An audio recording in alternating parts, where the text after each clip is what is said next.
السلام علیکم دوستوں، میرا آج کا یہ واقعہ تقریباً 40 سے 45 سال پرانا ہے۔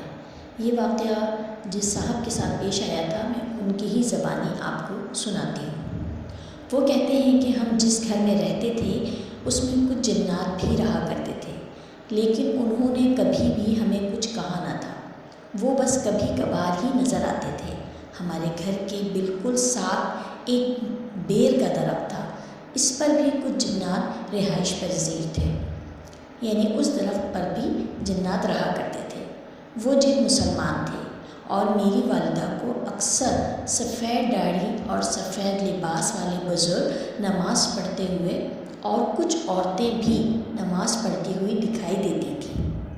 کبھی کبھار وہ ہمیں چلتے پھرتے بھی دکھائی دیتے تھے، لیکن نہ ہم نے کبھی ان کو کچھ کہا اور نہ ہی کبھی انہوں نے ہمیں کچھ کہا اور نہ ہمیں کبھی ستایا۔ میری عمر اس وقت 15 سال تھی۔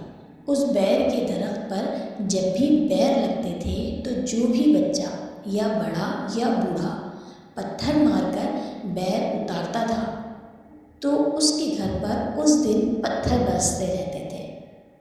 لیکن میں گاؤں میں وہ واحد تھا جو اس درخت پر اوپر چڑھ کر بیر اتار کر لاتا تھا۔ میں اوپر چڑھ جایا کرتا تھا اور پھر وہاں سے بیر اتار کر لاتا تھا، لیکن مجھے کوئی بھی کچھ نہیں کہتا تھا، کوئی نقصان نہیں پہنچاتا تھا۔ ایک دفعہ علاقے کے چند شریر لڑکوں نے شرط لگائی کہ جو شخص اس درخت کے نیچے پیشاب کرے گا اس کو 10 روپے دیے جائیں گے، اور اس زمانے میں 10 روپے بہت بڑی رقم ہوا کرتی تھی۔ ان میں سے اس وقت ایک لڑکا تیار ہو گیا۔ میں نے اس کو بہت سمجھایا کہ ایسا نہ کرنا، اس کا انجام بہت برا ہو سکتا ہے، لیکن وہ نہ مانا کہ میں تو کروں گا۔ ابھی وہ درخت کے پاس جا کر بیٹھا ہی تھا کہ اس کی چیخیں نکلنا شروع ہو گئیں اور اس نے پاگلوں کی طرح سے بھاگنا شروع کر دیا۔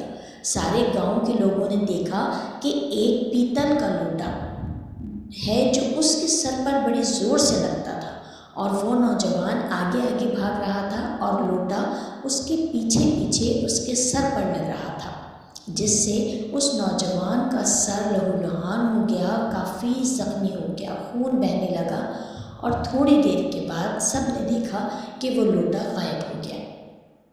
جب کچھ دن گزر گئے اور وہ لڑکا، وہ نوجوان مجھے ملا تو میں نے اس سے پوچھا کہ بھائی سناؤ کیا ہوا تھا اس دن؟ کہنے لگا کہ بس میں ابھی بیٹھا ہی تھا کہ ایک بزرگ جو سفید داڑھی اور سفید لباس میں ملبوس تھے آئے اور مجھے بڑے غصے سے دیکھا اور لوٹا پکڑ کر میرے پیچھے بھاگنا شروع کر دیا۔ وہ مجھے کچھ دیر تک نظر آتے رہے، بعد میں غائب ہو گئے۔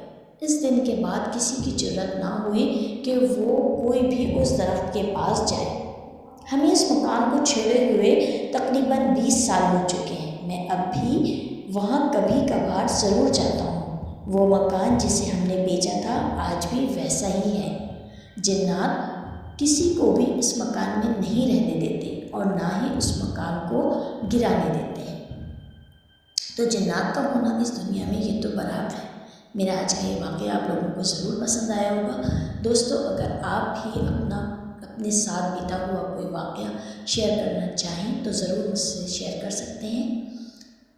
لنک میں ڈسکرپشن میں آپ کو واٹس ایپ نمبر دوں گی، آپ اس پر اپنا سچا واقعہ شیئر کر سکتے ہیں۔